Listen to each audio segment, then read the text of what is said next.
of would have gotten away with it, too, if it weren't for you meddling kids and your mangy dog.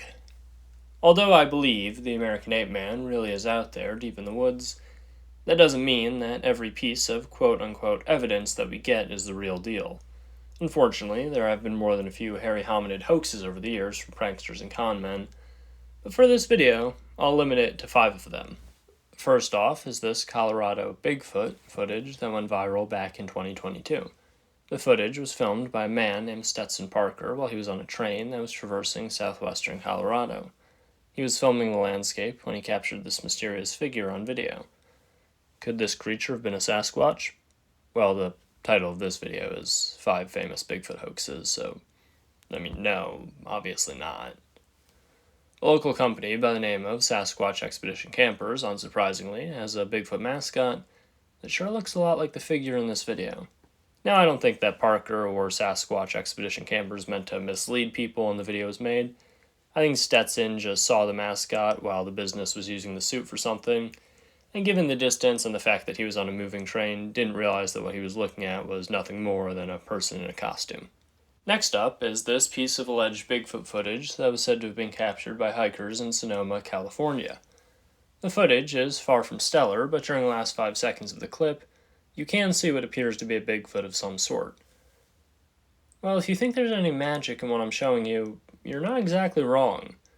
This fake footage was created by the famous magic act Penn and Teller for their TV show back in the 2000s to see how difficult it would be to fool Bigfoot believers into thinking a fake Sasquatch video is the real deal. Now, this piece of footage never really gained a lot of traction in Bigfoot circles, but the duo has claimed that 2 famous researchers in the field contacted them looking to purchase the video prior to them revealing that it was a hoax. But the pair hasn't disclosed who these individuals are, citing legal concerns.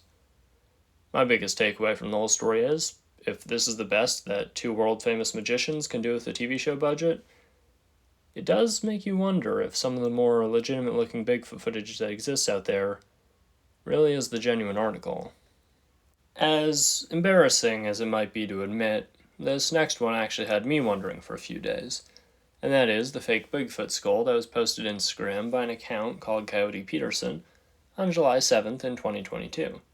Peterson claimed that he found the skull of a Bigfoot in a ravine in British Columbia following a storm in the area. He said that he initially believed that the skull was the skull of a bear, but in his words, "I can 100% guarantee it is not." Which was technically true, and he claimed to have snuck the skull past customs and smuggled it back into the United States. He even went so far as to claim that some shadowy government agencies were trying to prevent him from coming forward with his discovery.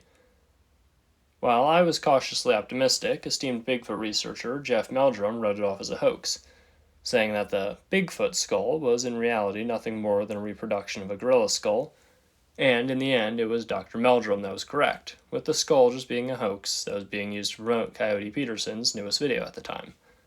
You can't believe everything that you see online. At number 2 is the Minnesota Iceman. Back in the 1960s, a man by the name of Frank Hansen claimed to have a man left over from the Ice Age, in his words, encased in a block of ice within his possession, and began touring the country with the specimen, setting up shops at carnivals, malls, state fairs, etc., and charging a quarter per customer to see his Iceman. The only problem with this is that the Iceman wasn't any kind of Neanderthal or Bigfoot at all. It was a latex model that was later sold on eBay in 2013. Now, what makes the tale of the Minnesota Iceman so interesting is one last wrinkle that exists in the story.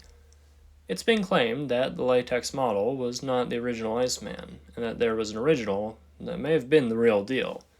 Cryptozoologists like Bernard Heuvelmans and Ivy D. Sanderson, gentlemen with some serious scientific pedigrees, have both stated that they were shown a version of the Iceman that they believed to be a genuine specimen.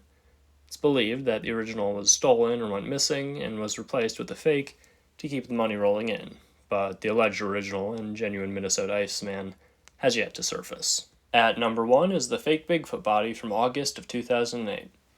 If you need an idea of just how much media attention the story got, here's a photo of Google search trends for the word Bigfoot going all the way back to 2004. Notice anything about August of 2008? Clearly, it must have been an otherwise very slow news week. The story goes that on the 12th of that month, 2 men from Georgia, Matthew Witt and Rick Dyer, announced that they had found a 7'7", 500-pound Bigfoot while out hiking. As one does, they said that they, along with 4 others, were able to drag the creature's body out of the woods over the course of a day and a half. Even more strangely, the duo claimed that a trio of Sasquatches were watching them all the while. They showed this figure held in ice, but it quickly came out that the Bigfoot body was nothing more than a Halloween costume that had been stuffed, with the time between the announcement and the debunking lasting less than a week. So, do you believe in Bigfoot? Let me know in the comments section below.